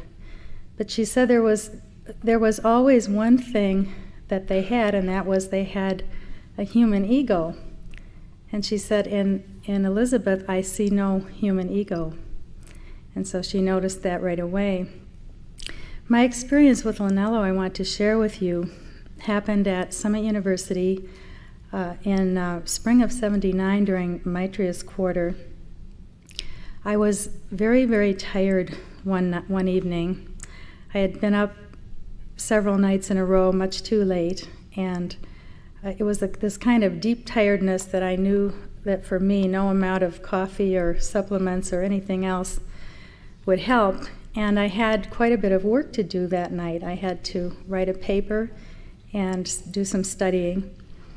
And I just felt there was no way that I could possibly stay awake to do this. So I made a call to Lanello and for energy, and I received such an infusion of joyous energy that I will never forget it. You know, sometimes you say a prayer, and we all have this experience where we say a prayer and what we pray for comes about, but we're not quite sure whether it was really the prayer or whether it would have happened anyway. But this was one of those times when there was absolutely no doubt that Lanello was giving me this energy. And not only did I have plenty of energy to work late into the evening and get all my work done, but it was such a joyous time. It was such a happy time. I felt so happy and joyous as I was doing my work. And I almost wasn't able to go to sleep when it was time to go to sleep. I had so much energy.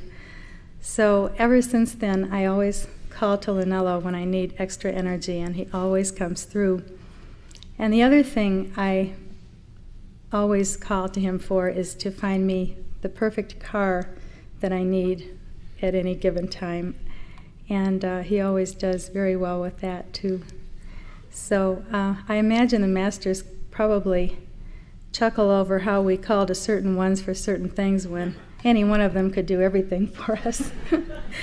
But anyway, I encourage you to make calls to Lanello, too. And I forgot to mention that I serve here on part-time staff in the kitchen, and am very grateful to be here. I live in North Glastonbury.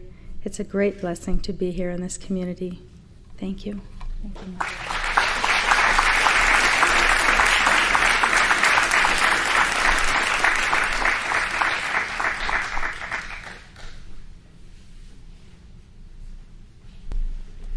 Good evening, Mother. Good evening. Good evening, everyone. My name is Walter Mons. I work in the Graphic Arts Department of the church, and I first came in contact with the Ascended Masters activities briefly with the I Am activity in 1955. I became a Keeper of the Flame in 1963 or 64, and I joined staff in the fall of 1966. We started these testimonials on February 7th, which is the birthday of Thomas More, which is, as you know, was one of the embodiments of our beloved El Moria. And I was thinking at that time that over 20 years ago there was a movie made about Sir Thomas More, and it was called A Man for All Seasons. And I think this phrase, Man for All Seasons, characterizes Lanello very much as well, since he was a guru, the follower of beloved El Moria. Mark, I feel that I've always had a very great privilege of knowing Mark, and I will revere that privilege for the rest of my life. He was one of the most amazing persons I have ever met, and I will always consider him to be my spiritual father, as I consider Mother to be my spiritual mother. Mark was very adept at reading auras, and he could penetrate through the outer shell of a person, read their karma, and see what their souls needed. He was able to do this for all of us, anybody who could meet, in the way of illumination, love, laughter, discipline, firmness, encouragement, and practicality. And he gave it always to us from his magnanimous heart. Mark had great rapport with elemental life and with the nature kingdom. I remember that I had been invited to join staff 1 to 2 years before I actually joined at a conference in Vienna, Virginia. Well, I graduated from college. Then I went out to do some research work for a few months. And finally, Mark and Mother called me up and said, El Moria says you need to get here or you're going to miss your divine plan. I took that very seriously. So I went through the difficult process of saying goodbye to my family and my relatives who tried to talk me out, of course, from going on this new adventure to join the staff of the Sun Lighthouse. And I drove from Buffalo, New York, all the way to Colorado Springs, to our international headquarters there at La Tourelle. About 60 or 70 miles outside of Colorado Springs, I encountered a very heavy snowstorm. The weather had been fine all the way till, and I got there very late at night. When Mark greeted me in the morning, he kind of apologetically said, well, you know, I'm sorry about the bad weather, but, you know, you took so long to come that I just couldn't hold back the weather any longer.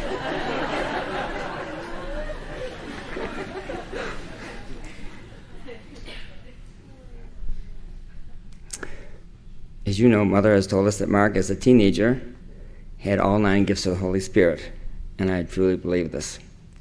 He had such attunement with the inner realms of light while having his feet firmly planted on the ground. Every Sunday evening there were services open to the public, and Mark would give a sermon. And some of these were just magnificent, these sermons. They could be very down to earth, or they could be very transcendent. There's a title of one of them that I will remember for the rest of my life.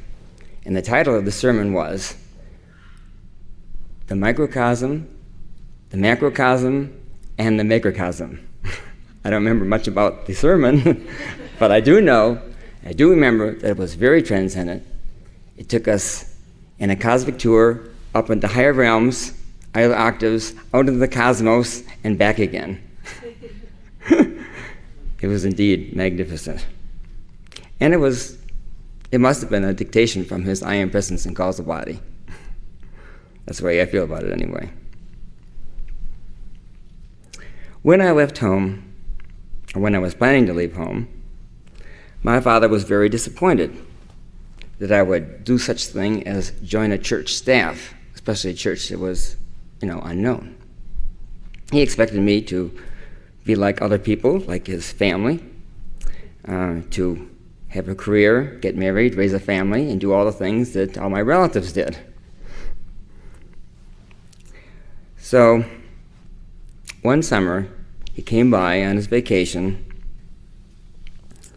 and he was his usual self, full of skepticism, hardness of heart, and pride of worldly accomplishment. He had accomplished a lot of things in his lifetime, at least from an outer standpoint. And so he was invited to come to the Sunday evening sermon service, and so I went with him. And Lanello gave an absolutely soul-moving, soul-stirring dictation sermon. And it was really amazing. It was really amazing to see this. I looked sidelong at my father and saw tears streaming down his cheeks. And this is a beautiful example, if only for a little while, how Lanello could penetrate to the soul of a person and give them what they needed.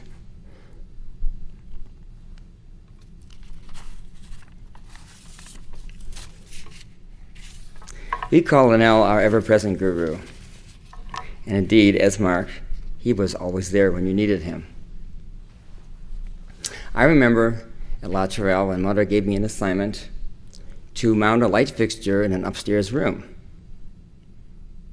So I went upstairs with my tools and my tape measure, and I very, very carefully measured this.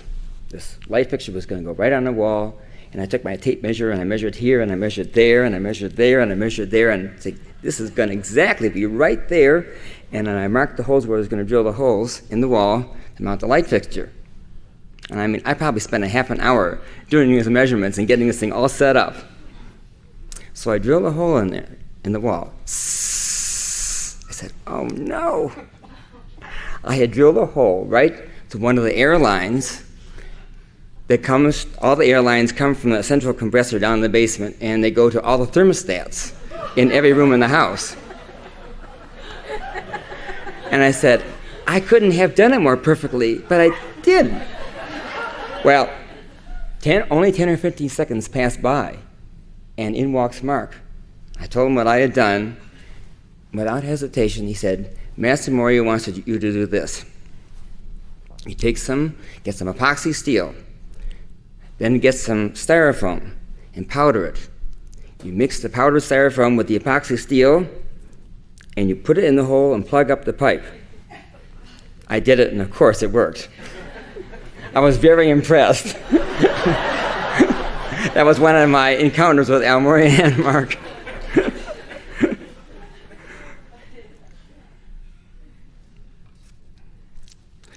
Mark had,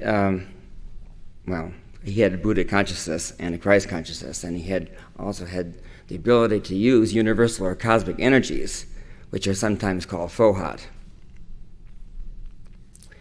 Early in my staff career, I think it was in the fall of '67, I'm not absolutely certain about that, I went with several of the staff members with the messengers and their children in our first motorhome or bus called the Cortez. And we were traveling to conferences, one in San Francisco and the other in Los Angeles. While we were going to the Central Valley of California on the freeway and approaching San Francisco, and it was very smoggy, and this is the first time I had ever seen smog. It was very yellowish and looked really bad. So we were driving along, and everybody was just driving, minding their own business, and everything was very quiet. Without any warning, Mark gave out a very shrill, piercing sound. And miracle of miracles, the smog just rolled back. In a matter of seconds, it was gone.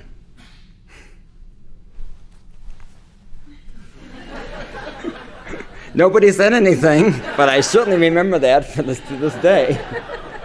I was amazed that nobody said anything.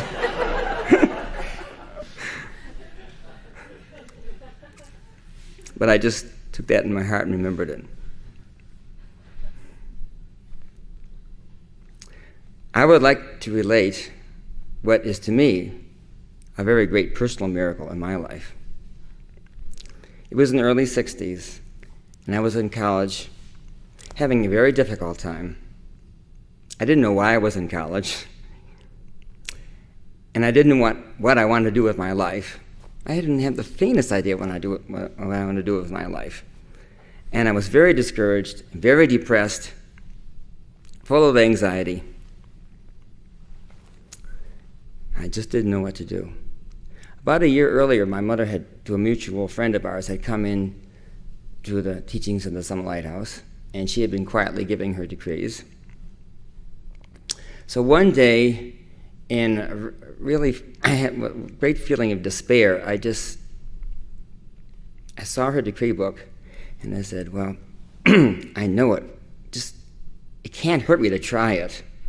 So I took the decree book, and I sat down in the living room, and I can see this like it was yesterday, this image.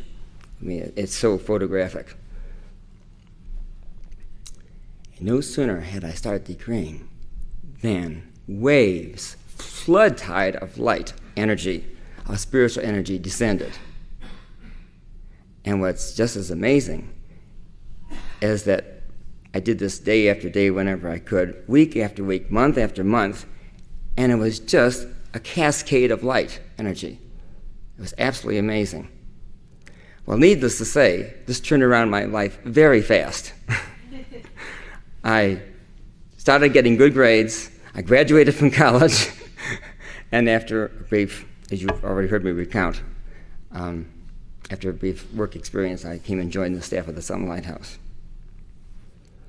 In closing, I would like to say, thank you, beloved Lanello, for being Mark, for being the chalice as the messenger, and for working with our beloved El Moria to found the Summit Lighthouse and all that has come after that. A place where I and all of us can fulfill our divine plans, and for bringing forth so many wonderful decrees and dictations in abundance. Thank you.